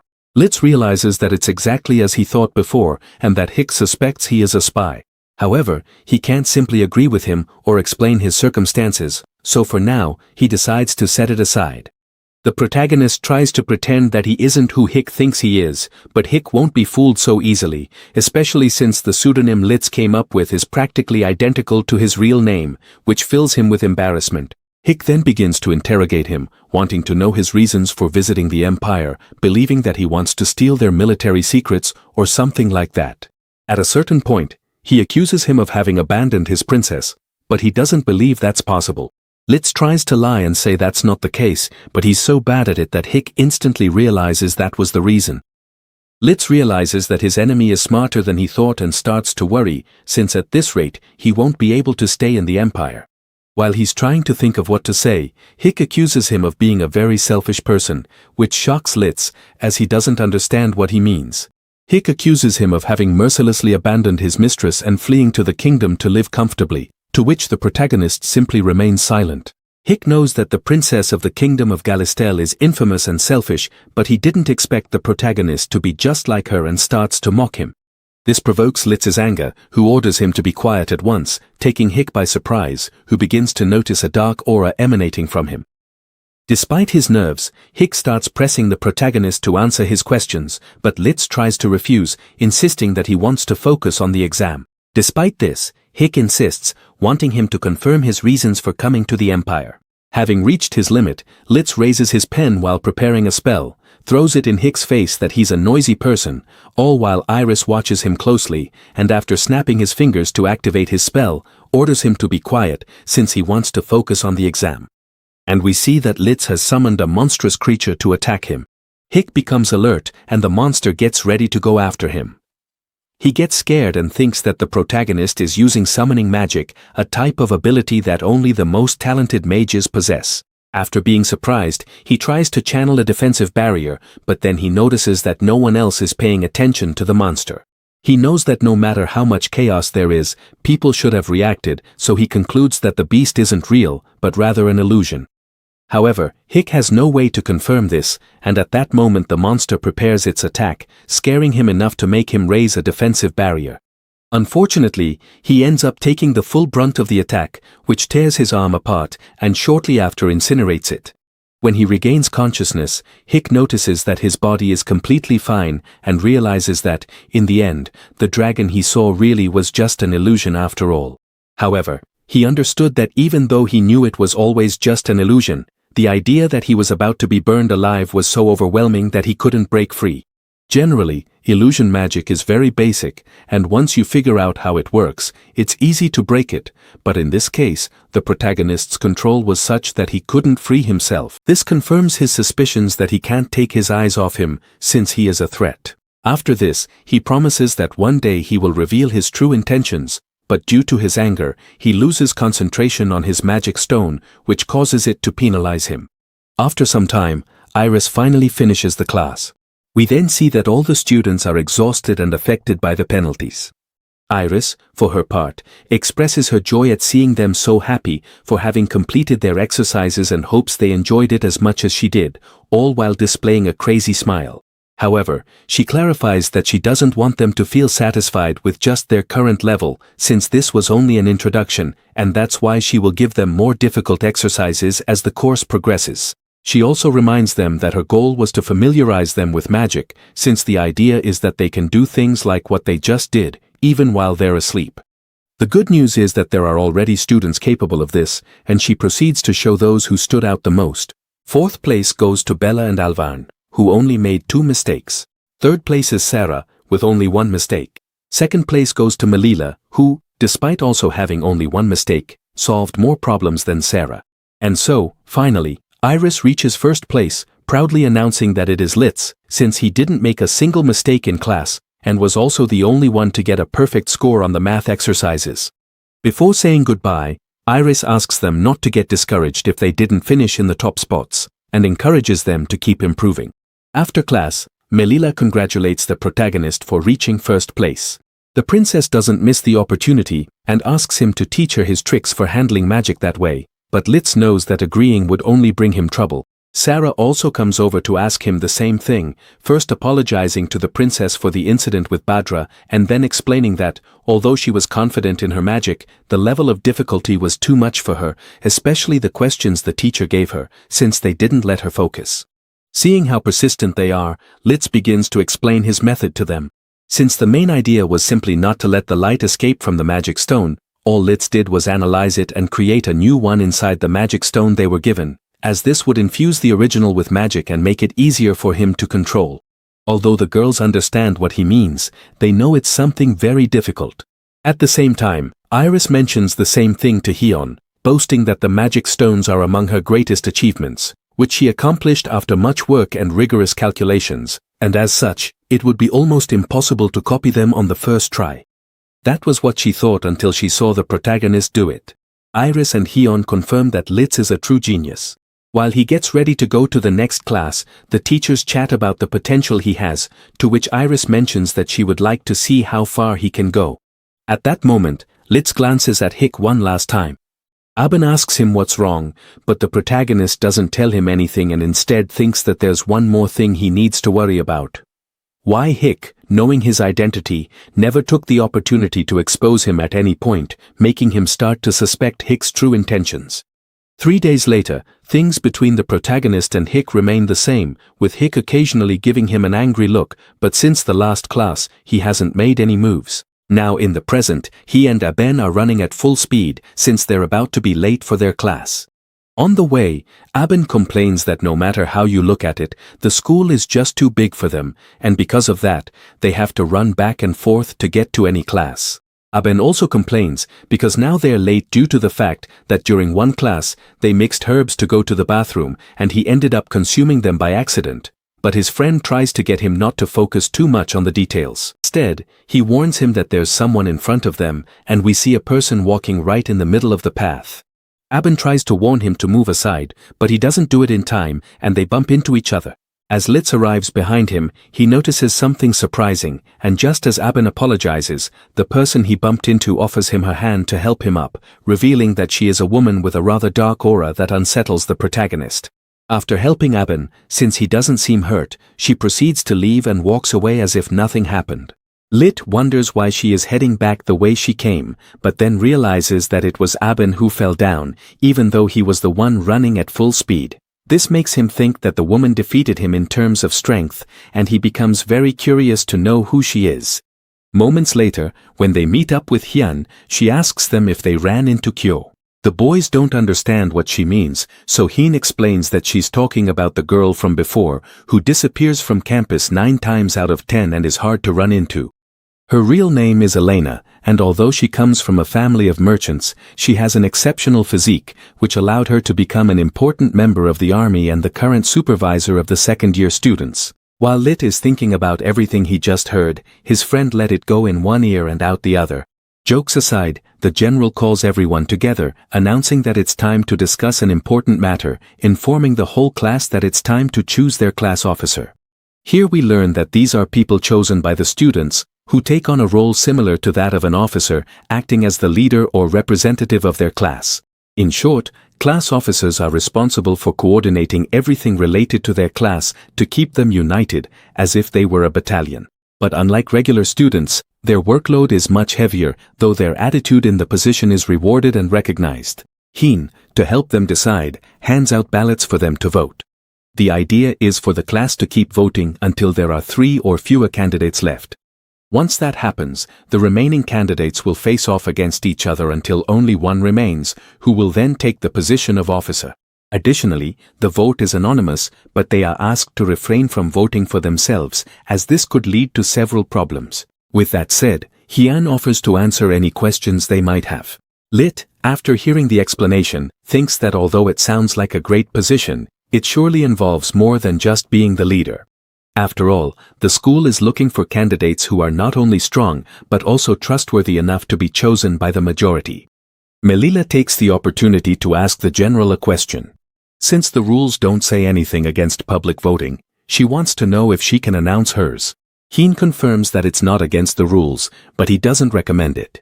With that in mind, the princess announces that she will cast a blank vote during the election, taking everyone present by surprise. Lit quickly understands her intentions. What the princess is trying to do with this announcement is subtly let everyone know that she won't vote for anyone and that she wants to be the class representative herself. Normally, they might have had another chance with anyone else, but against her, it's almost impossible to win. And we see that Melila is completely confident in her victory. Since everyone knows the princess's charisma and leadership skills, none of the students question her being the leader, and little by little, their opinions start to become favorable toward her. Lit believes that the outcome of the vote is already decided, whether she participates or not. However, when he looks closely at the princess, he wonders if she has always been this proactive and bold. Hyun allows her to make her statement, since it doesn't go against the rules, but he is surprised to have seen her do it. In any case, he asks if anyone else has something to say. That's when Abin raises his hand and announces that his vote will go to the protagonist. Lit is shocked to hear this, just like the girls, and then gets angry because his friend didn't read the room. Abin explains that although he has nothing against the princess, the entire class is based on personal merit. That's why he believes Lit deserves to be the class officer, since from the entrance exam up until now, he has proven to be the most talented of all, getting perfect scores in everything they've been given so far. So obviously, he should be the leader. Sarah agrees with him and likewise votes for Lit, since she has recognized his achievements since he arrived and believes he is perfect for the position. However, she clarifies to the princess that she has nothing against her, to which Melila completely understands. The protagonist genuinely appreciates that they have so much trust in him, but the truth is that he has no interest in being the class officer, not because he doesn't want to be a leader, but because it sounds like too much work. After all, he escaped from the kingdom because he hated being overloaded with responsibility, and he doesn't see the point in doing it if he ends up in another place that's just as demanding. That being said, it's not like he can just ignore all the trust they've placed in him, so he raises his hand, announcing that he votes for the princess. The protagonist admits that although his grades are perfect, in the end that's all he has, and therefore he can't be a perfect leader who earns everyone's trust. In contrast, Melila already possesses that trust and ability, since she is the princess of the empire, and that's why they can follow her without any problems as their leader. For Lit, the ability to inspire trust in others and have them follow you is what distinguishes a class officer. In this way, the protagonist manages to divert the votes of several of his classmates, who choose Melila as the class representative, trusting that her leadership skills are better suited to guide them, which makes the protagonist happy. However, one of the students votes for Lit, as he prefers to respect the school's philosophy of recognition based on merit, which is inconvenient for Lit. Hyun, seeing this, starts to realize that this has turned into a competitive debate, so he asks for the rest of the class's opinion. At first, it seems that all the votes are going to Melila and she maintains the lead. But some students also vote for Lit, each with different reasons for supporting their decision. However, as the voting progresses, the protagonist receives many more votes than he expected, since many consider him a good person, strong, humble, unpredictable, and overall a good candidate for leader. This turns out to be quite bad for Lee, and he starts to get nervous. In the end, the votes are tied and there is only one person left to vote. Lit gets scared, since at this rate, he and the princess will have to fight for the position. The only one who hasn't voted yet is Hick, but for the protagonist, this is good, since there's no way he would vote in his favor, not if it puts him in a higher position. Hyun asks him directly who he is going to vote for. After a moment of silence, Hick announces that his vote will be blank, shocking Lit. He didn't expect Hick not to vote for the princess, but then he comes to the conclusion that Hick figured out his plans, and only cast a blank vote to annoy him, which is confirmed when he sees Hick's evil smile. Since Hick's vote was blank, Hyun proceeds to announce the results, which are still tied. That means that now the only candidates to be class officers are Lit and Melila. According to the rules, the two of them must compete for the position through a duel, which will be the final test to determine who will lead the entire class. In the end, things didn't turn out as the protagonist expected, but he decides to look on the bright side, since the school could make it easier for him to join the army thanks to his position as class officer, not to mention that the academy offers the chance to skip grades based on achievements. However, what weighs on him the most is that there are people who trust him, even though they've only known each other for a few days, and he doesn't want to let them down. That's why he tries to think of a way to show them that they weren't wrong to vote for him, and while these thoughts are spinning in his mind, the princess approaches him, noticing that, as usual, he's lost in his own world, and manages to get his attention so that he turns to look at her. She warns him that she doesn't intend to lose, then turns to look at him with great determination and confidence. Although Litz tries to keep his composure, he feels the firmness behind those words, surprised that she is so eager to face him. It is then that the protagonist begins to review the events up to this point. Before the voting began, he thought that everyone's opinion would favor her, but the attitude Melila showed throughout the class seemed almost anxious or desperate. That is why he comes to the conclusion that she might have other reasons for being so bold, and he wonders what could be making her so nervous and so determined to become the class officer. The next day, we see the whole class going down to sub-level 2 of the military academy, where the training floor is located. Although this place is generally multi-purpose, the truth is that they mostly use it as an underground combat arena. Hyun welcomes the second class of Division 2 and then moves on to the important matters. We see both Melila and Litz finishing their preparations for their duel, while Hyun announces that from this moment on, the match between the protagonist and the princess begins to determine which of them will become the class officer, all while the rest of the students watch them attentively. While the princess does her stretches, she mentions that she didn't expect to face someone who once saved her. Even so, she acknowledges Litz's strength, and that's why when she defeats him, she'll be sure she deserves to be the class officer. For his part, the protagonist asks her to go easy on him while he thinks about his reasons for doing this. Unfortunately, he wasn't able to come to any conclusion, so he decided to focus on what he needs to do right now.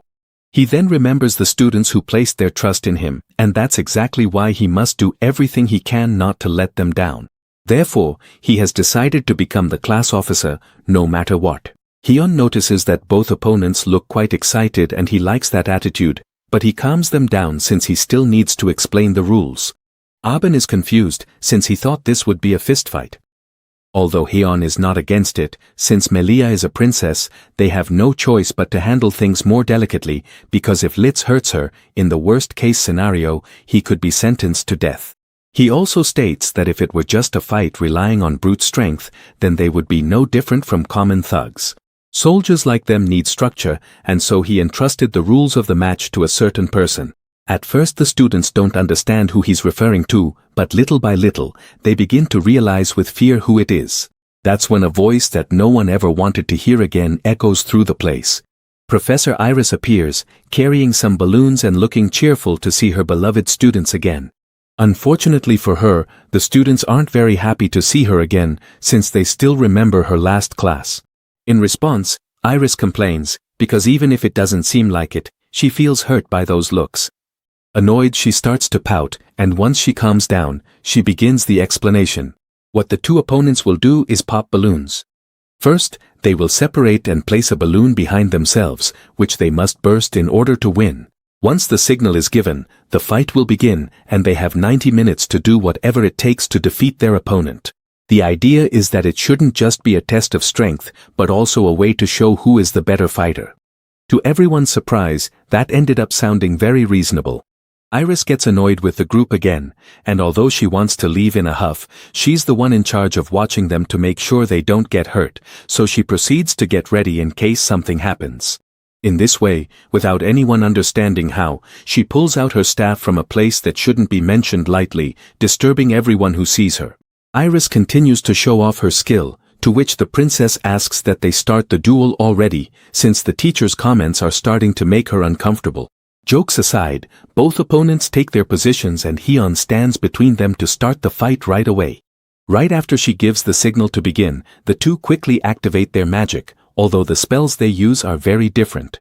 Aben is impressed to see that both of them activated their magic at the same time, but another one of his classmates corrects him, since the protagonist actually activated his spell a little earlier. Lit knows that the main problem with this duel is that the balloons are too fragile, so he can't just use his martial arts as he normally would. After all, even if he deflects or breaks Melila's projectiles, the fragments that are released could end up hitting and popping his balloon. And with all this in mind, Lit knows that his best option is to strengthen his defense, so he raises 4 walls around his balloon. Iris praises him, saying that this is the right choice for a fight like this, according to the textbooks. However, she also points out that the right choice is not always the best one, and this is confirmed when we see that the princess chose to use attack magic by summoning a lotus of the depths, the same magic that Badra used some time ago during the exams. Aben recognizes it immediately and understands that it's something like a finishing move. The princess acknowledges that Lit is extremely strong and that she has no chance of defeating him if she fights without thinking. That's why she will use any method, no matter how dishonorable, if it allows her to end the fight quickly. And we see her unleash her attacks with all her power directly at the protagonist. Lit acknowledges that it was a good decision, but since the Lotus spell takes a long time to cast, it allowed him to put up more defenses. Even so, he doesn't let his guard down and proceeds to try to raise more barriers, just in case. It is then that Aben notices something strange and warns him to be careful. But by the time Lit looks up, it's already too late, as the 3 lotuses are right in front of him. The attack hits Lit directly, which worries everyone. The princess then reveals that the target was never the balloon, but the protagonist himself, since she knows that to defeat him, she must first make sure he can't defend his balloon. Having said that, the princess, confident, knows that this won't be enough to defeat him, and that's why she expects the fight to continue. However, she was already aware that he was much more powerful, and that's why she decided to use any means necessary to defeat him. And meanwhile, she summons her magic once again. In this way, once she has her next attack ready, she announces that from now on, she won't stop launching attacks at him until one of them falls, and she won't give him a chance to counterattack. However, when she finishes her speech, everyone notices that Lit is no longer there. At this, both the princess and the students turn pale. And then Aben asks her why she was so aggressive with his friend. Melilla hurriedly tries to excuse herself, since she actually believed that Lit would be able to survive the blow. Having said that, she starts to genuinely worry, thinking that she may have gone too far. She admits that although she was indeed willing to do whatever it took to win, she never intended to hurt him or go that far. However, at that moment, from within the cloud of dust, a small projectile shoots out at full speed and strikes the princess's lotus, shattering it into pieces. She turns around in astonishment at the scene, and then the protagonist emerges from the cloud of dust, mentioning that just as he thought, his surprise attack failed. It is then that he appears out of the mist as if nothing had happened. The plan he had was to take advantage of the distraction caused by the smoke screen to fire his attack directly at the princess's balloon. But upon analyzing things more closely, he realizes that he never had a clear shot, since the lotus she summoned acted as a barrier.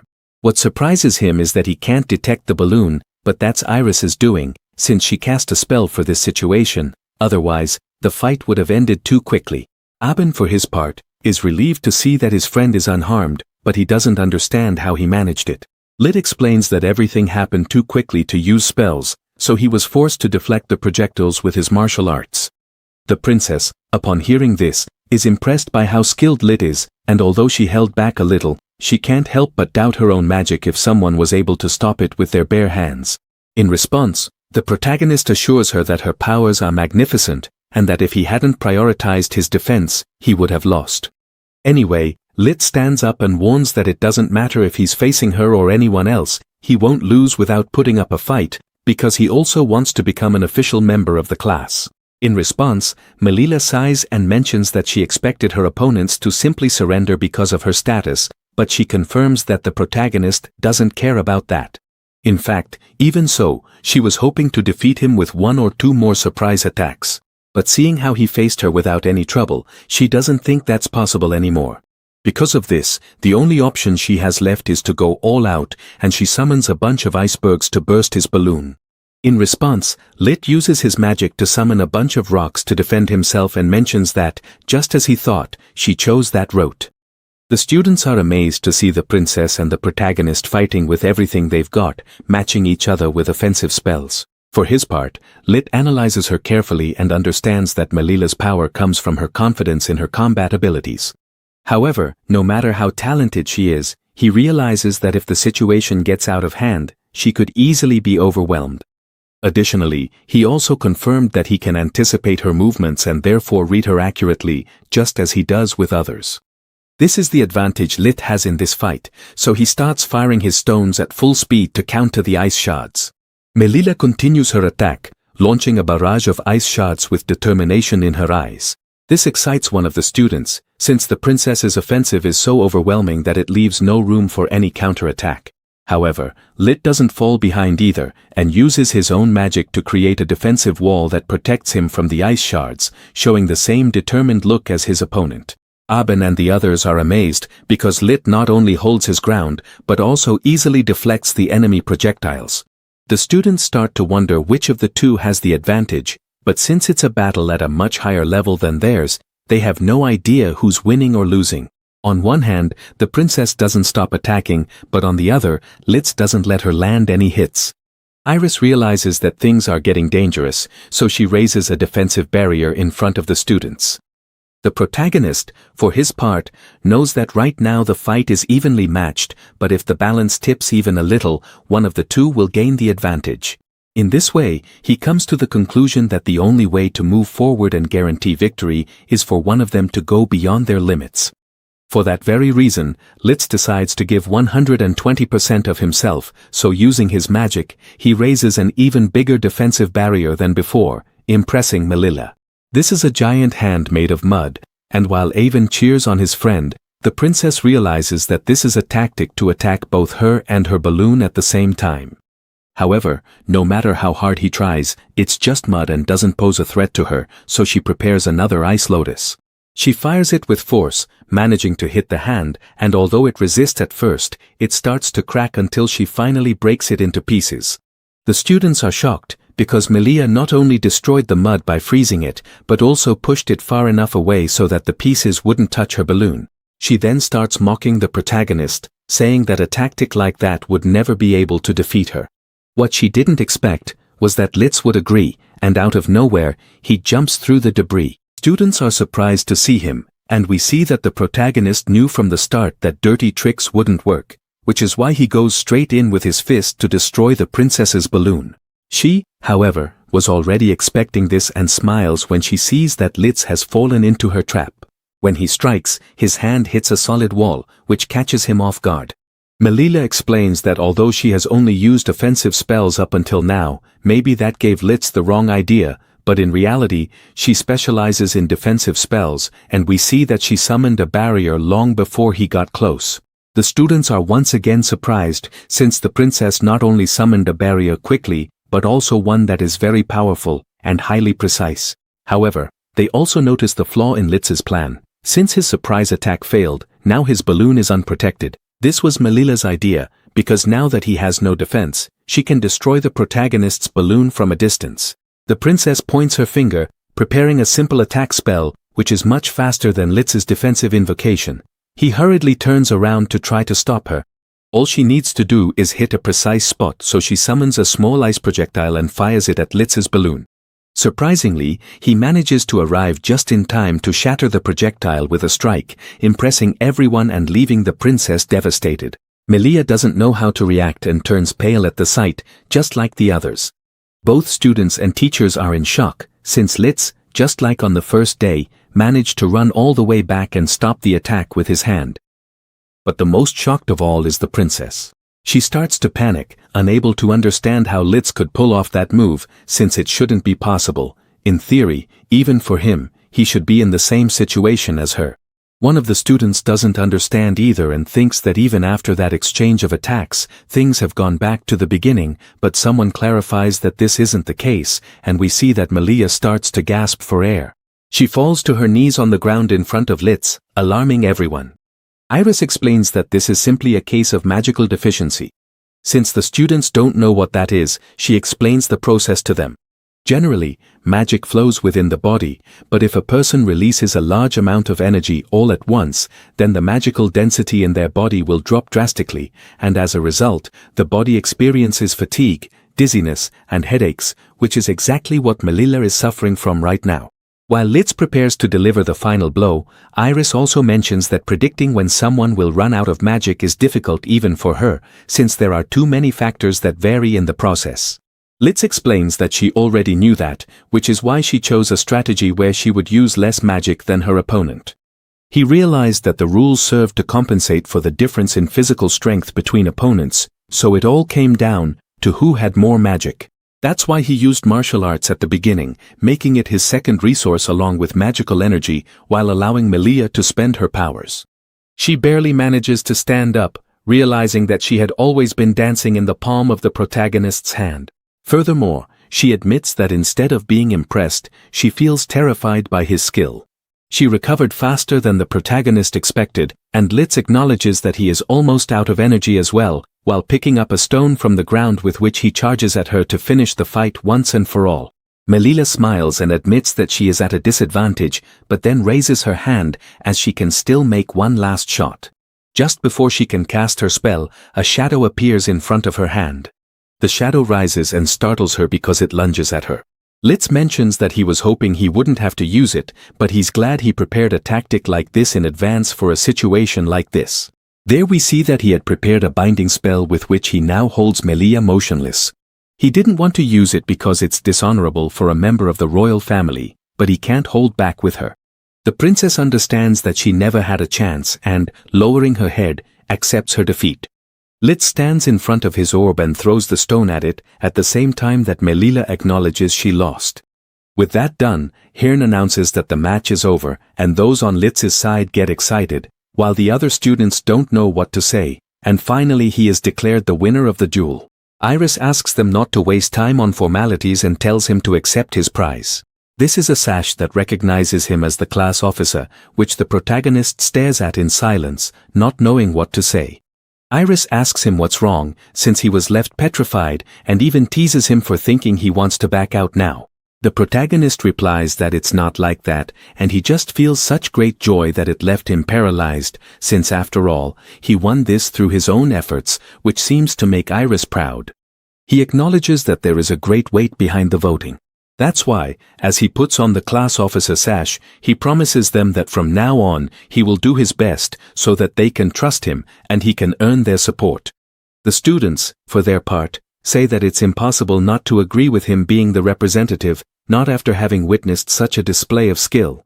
Litz was worried about how those who voted for the princess would react, but it seems they took things better than he expected. However, the princess interrupts, saying they should quickly remove her restraints since she still has them on and is in a rather unfavorable position.